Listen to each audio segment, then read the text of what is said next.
on the past and the pettiness. A reflection of the emptiness. Hilarious, you think you're worth my time, you're delirious. Mysterious, because you are behind a fake exterior. Inferior, you know I'll always be a bit superior. Get off of me, this ain't no humble brag. I want you to. उन्हें क्या पता था, ये तो बस शुरुआत थी एक ऐसे सफर की जो म्यूजिक और पॉपुलर कल्चर को हमेशा के लिए बदल देगा। आजादी की उड़ान, माइकल जैक्सन ने अपनी आवाज पाई। जैसे जैसे जैक्सन 5 की फेम बढ़ती गई, माइकल को अपनी अलग पहचान बनाने की जरूरत महसूस होने लगी। अब उसे सिर्फ लीड सिंगर बनकर रहना नहीं था, वो अपने म्यूजिक को एक्सप्लोर करना चाहता था, इंडस्ट्री में अपना रास्ता बनाना चाहता था। 1977 में माइकल ने ऑफ द वॉल रिलीज किया, एपिक रिकॉर्ड्स के साथ उसका पहला सोलो एल्बम। यह एल्बम एक नयापन था, इसने माइकल के आर्टिस्ट के रूप में ग्रोथ दिखाई। उसकी आवाज अब मैच्योर हो गई थी, अलग अलग इमोशंस दिखाने के काबिल। ऑफ द वॉल बहुत बड़ा हिट हुआ, don't stop till you get enough और रॉक विथ यू जैसे हिट सिंगल्स के साथ। ये कोई बच्चों वाला पॉप म्यूजिक नहीं था, ये फंक, डिस्को और सोल का एक अच्छा मेल था माइकल के खास मैजिक के साथ। ऑफ द वॉल के साथ माइकल अपने भाइयों की परछाई से बाहर आ गया और एक एक्स्ट्रॉर्डिनरी टैलेंट वाला सोलो आर्टिस्ट बन गया। दुनिया बेसब्री से उसके अगले कदम का इंतजार कर रही थी। उन्हें क्या पता था कि वो एक ऐसा कल्चरल फिनोमिनन लाने वाला है जैसा पहले कभी नहीं देखा गया।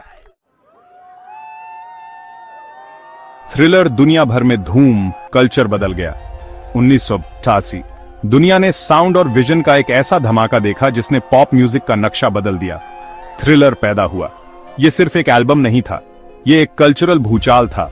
इसका असर म्यूजिक, डांस, फैशन और हर जगह दिखा। थ्रिलर ने सारे रिकॉर्ड्स तोड़ दिए, best selling album of all time बन गया। इसके सातों सिंगल्स चार्ट्स पर छा गए। बिली जीन, बीट इट और टाइटल ट्रैक थ्रिलर एक जेनरेशन के एंथेम्स बन गए। थ्रिलर के म्यूजिक वीडियोस कमाल के थे, उन्होंने फॉर्मेट की सीमाएं तोड़ दी, उन्हें शॉर्ट फिल्म्स में बदल दिया, दिलचस्प स्टोरीज और नए कोरियोग्राफी के साथ। खास तौर पर थ्रिलर वीडियो पूरी दुनिया में छा गया। इसके ज़ॉम्बी डांस को लाखों लोगों ने कॉपी किया। माइकल का असर साफ दिख रहा था, उसने म्यूजिक इंडस्ट्री में रेशियल बैरियर्स तोड़ दिए। उसका म्यूजिक रंग और नस्ल से परे था और सबको जोड़ता था। वो एक ग्लोबल सुपरस्टार था, उसकी फोटो हर जगह थी, उसका म्यूजिक हर रेडियो पर बज रहा था। थ्रिलर ने माइकल जैक्सन को किंग ऑफ पॉप बना दिया। वो कामयाबी की बुलंदी पर पहुंच गया था, उसका म्यूजिक और आर्टिस्ट्री दुनिया पर हमेशा के लिए छप गया। सेक्शन 4, मुखौटे के पीछे फेम की कीमत और उसका साया।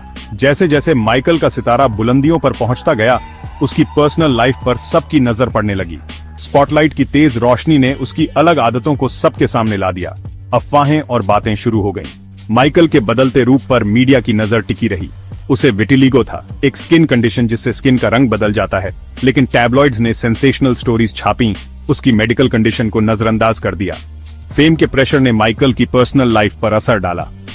उसे अपने नेवरलैंड रैंच में सुकून मिलता था, एक फैंटेसी वर्ल्ड जहां वो दुनिया की नजरों से बच सकता था और अपने बचपन को जी सकता था। मैं बस प्यार चाहता हूं, माइकल ने एक बार कहा था। उसके शब्दों में वो लोनलीनेस दिख रही थी जो फेम के साथ आती है। दुनिया ने उसका टैलेंट देखा, लेकिन कम लोगों ने उसकी कुर्बानियों को, उसके प्रेशर को समझा। चमकती स्माइल और बिजली जैसे डांस मूव्स के पीछे माइकल एक रहस्य बना रहा, एक कॉम्प्लिकेटेड इंसान जो फेम के अकेलेपन और प्राइवेसी की तलाश में था। सेक्शन 5, कानाफूसी और इल्जाम, एक मिसअंडरस्टूड आइकॉन के इम्तिहान। 1990 में माइकल पर ऐसे इल्जाम लगे जिसने उसकी दुनिया हिला दी और उसकी इमेज खराब कर दी। चाइल्ड सेक्सुअल अब्यूज के इल्जामों ने बड़े बड़े ट्रायल्स और मीडिया स्क्रूटनी को जन्म दिया। माइकल ने सारे इल्जामों को खारिज किया, अपनी बेगुनाही पर जोर दिया। उसने इल्जामों को पूरी तरह से झूठ बताया।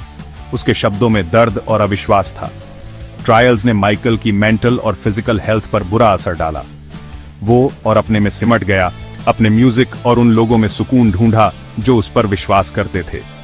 मैं कभी किसी बच्चे को नुकसान नहीं पहुंचाऊंगा, माइकल ने कहा। उसकी आवाज में इमोशन साफ दिख रहा था। बेगुनाही के दावों के बावजूद इल्जामों ने उसके करियर पर साया डाल दिया, उसकी लेगेसी पर एक दाग छोड़ दिया। दुनिया को जेंटल चाइल्ड लाइक इमेज और इल्जामों को मिलाना मुश्किल हो रहा था। माइकल की रेप्यूटेशन खराब हो गई, कंट्रोवर्सी उसकी अचीवमेंट्स पर हावी हो गई। सेक्शन 6, बहुत जल्दी चले गए। दुनिया ने एक टूटे तारे को याद किया। 25 जून 2009 दुनिया रुक सी गई जब माइकल जैक्सन की सडन डेथ की खबर आई। द किंग ऑफ पॉप 50 साल की उम्र में दुनिया छोड़ गया, एक ऐसी लेगेसी छोड़कर जो म्यूजिक से परे थी और लाखों लोगों को छू गई थी। दुनिया भर के फैंस ने अपने आइडल को खोने का गम मनाया। कैंडल लाइट विजिल्स हुए, फेलो आर्टिस्ट ने ट्रिब्यूट्स दिए और रेडियो स्टेशंस ने उसका म्यूजिक बिना रुके बजाया। उसकी मेलोडीज उसकी एक्स्ट्रॉर्डिनरी टैलेंट की याद दिला रही थी। माइकल की डेथ को होमिसाइड माना गया, मेडिकेशंस के गलत कॉम्बिनेशन का नतीजा।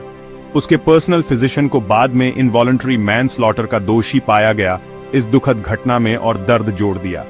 लोगों के गम ने माइकल के असर को दिखाया। वो सिर्फ एक म्यूजिशियन नहीं था, वो एक कल्चरल आइकॉन था, क्रिएटिविटी, इनोवेशन और म्यूजिक की यूनिफाइंग पावर का सिंबल।